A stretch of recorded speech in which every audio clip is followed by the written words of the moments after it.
de cette rencontre de la 17e journée du championnat de France Pro League. Aucun souci au ramassage du côté de l'équipe de Bellegarde. Première approche du cerceau protégé par les joueurs bordelais. On passe sous le cerceau. L'opportunité, la possibilité de tirer. On revient cette fois avec Jonathan et l'intervention de l'arbitre. Pénalité numéro 2 qui va sanctionner une prise d'épaule sur ce joueur en approche de position de tir. Encore au ramassage, on rappelle le ramassage qui doit se faire impérativement au galop. Voilà, c'est parti rapidement. Et vous le savez, peut-être deux options s'offrent à l'équipe de Bellegarde pour cette pénalité numéro 2. Ou en tir direct à 10 mètres du cerceau, ou une option collective. Et c'est cette seconde option qu'ont choisi les joueurs de Bellegarde. Un départ à 15 mètres du cerceau, le contrat habituel du handball de 3 passes entre 3 joueurs est à réaliser pour valider un but. Les joueurs de Bellegarde qui ont tenté une première approche, qui ont choisi de s'éloigner un petit peu plus, se regrouper à la maison, qui s'approche de nouveau pour tenter de tromper la défense bordelaise.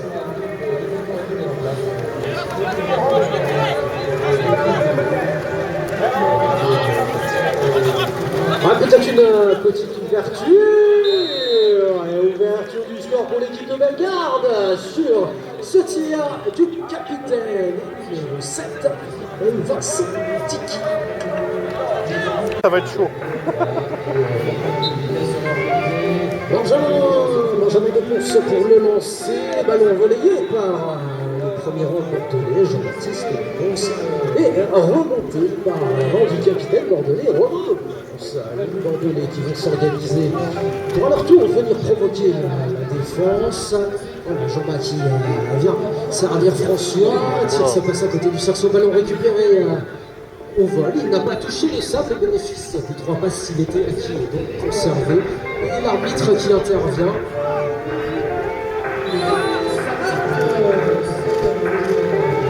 L'arbitre intervient et accorde une pénalité numéro 3 aux joueurs bordelais.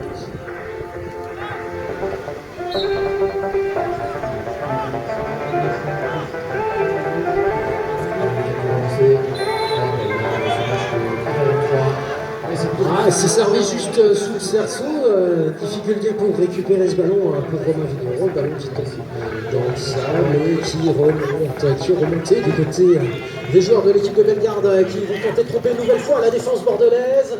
Et cette fois, c'est des mains de Bellegarde que le ballon échappe et il remonte dans la main de Benjamin de Ponce, le numéro 4 bordelais. Les Bordelais au maillot rouge qui ont tenté de prendre de vitesse la défense de Bellegarde, mais le capitaine Romain était parti tout seul. Difficulté pour voir même impossibilité pour remplir le contrat des 3 passes entre 3 joueurs. Ils se sont laissés rattraper par la défense de Bellegarde qui les a repoussés complètement dans leur camp. Les Bordelais qui repartent cette fois sur une nouvelle offensive en ayant rempli, semble-t-il, toutes les conditions. Ce tir de Jean-Baptiste qui touche le cerceau mais qui finit sa course dans le sable et remonté une nouvelle fois du côté bordelais dans la main de Romain.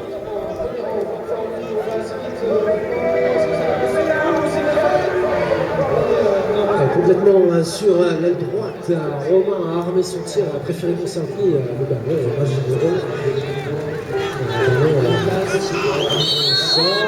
Intervention de l'arbitre.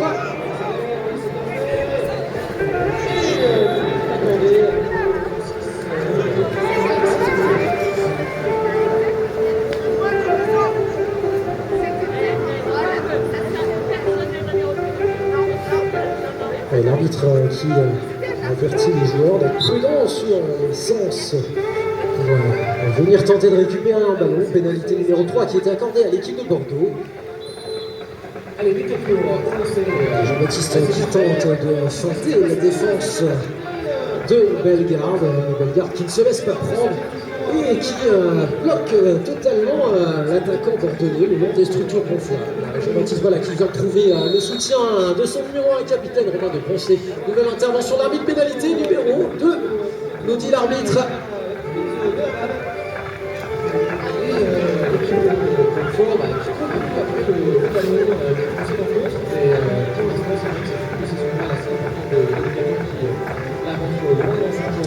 Pénalité numéro 2 donc, qui a été accordée à l'équipe de Bordeaux.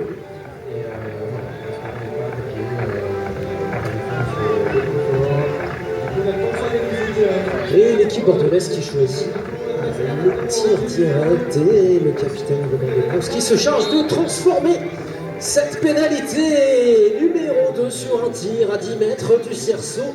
Et donc égalisation pour l'équipe de Bordeaux-Blanzac sur cette pénalité numéro 2. Et malheureusement, ça a tapé le fer. Pour l'instant de cette équipe de Blanfort. Eric Charlet, numéro 6 de Bellegarde, qui a effectué le lancer de remise en jeu. Du côté de Bellegarde, on avait le ballon jusqu'à cette difficulté pour le récupérer. Ballon dans sa remontée du côté bordelais. Intervention nouvelle de l'arbitre qui sanctionne une pénalité numéro 3.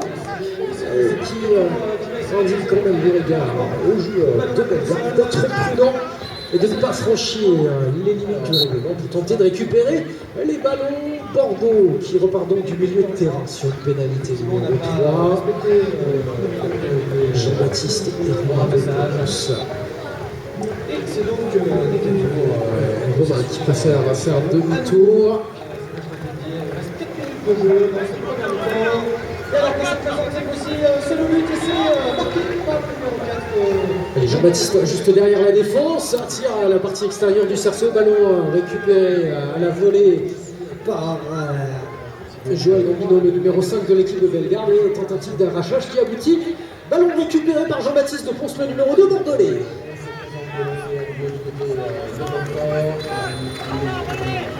Ouais, c'est bien fait, récupéré le premier rond.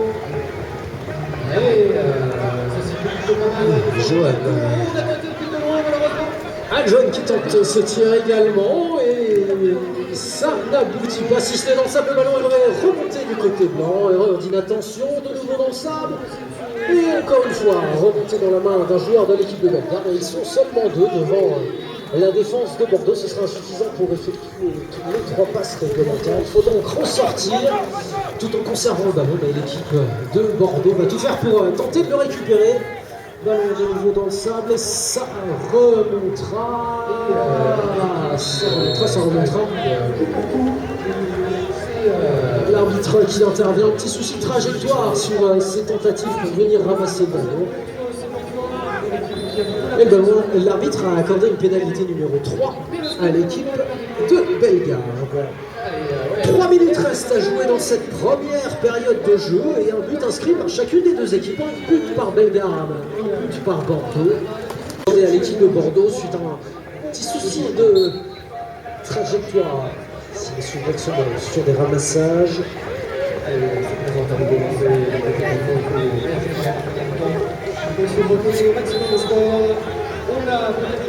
Et c'est Benjamin qui a tenté une approche seul, puisqu'on le laissait tranquille, et la trajectoire sortait. L'encourager à faire demi-tour et à rejoindre ses coéquipiers. C'est l'un de Ponce qui était servi, qui a tenté de recentrer le ballon. Ballon qui a fini sa course dans le sable. Et qui est complètement dans le coin du terrain, difficulté pour le ramasser. Ouais, ça a été fait du côté de Bellegarde, mais l'arbitre intervient peut-être une sortie de l'aire de jeu de la part du joueur de Bellegarde, ce qui expliquerait cette pénalité numéro 3 qui permet à Bordeaux de repartir avec le ballon au milieu de terrain. Match très plaisant à suivre.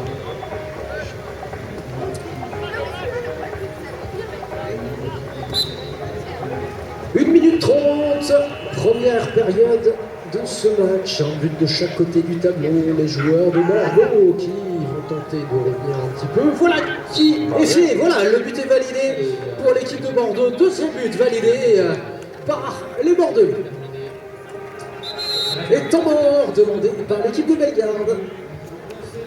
De part et d'autre de la médiane pour le lancer de remise en jeu. Les conditions sont remplies. L'arbitre a sifflé le lancer effectué, ballon qui est tombé dans le camp de l'équipe de Bellegarde. Ils ont donc la priorité pour la première tentative de ramassage.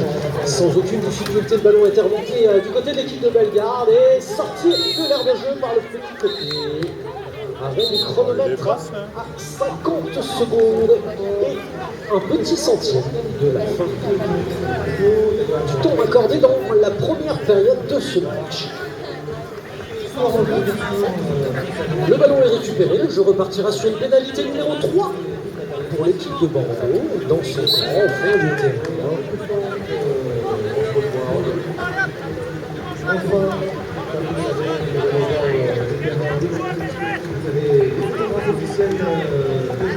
Bordeaux qui va tenter d'augmenter un petit peu son avance juste avant la pause. 30 secondes.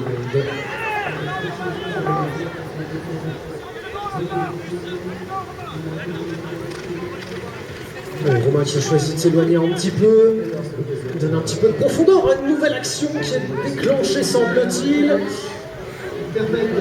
Et c'est Benjamin qui a été un petit peu troublé par la trajectoire de son cheval, mais qui a réussi tout de même à revenir sous le cerceau et inscrire un 3e but pour son équipe. Et ce sera la fin de temps accordé dans la première période de ce match.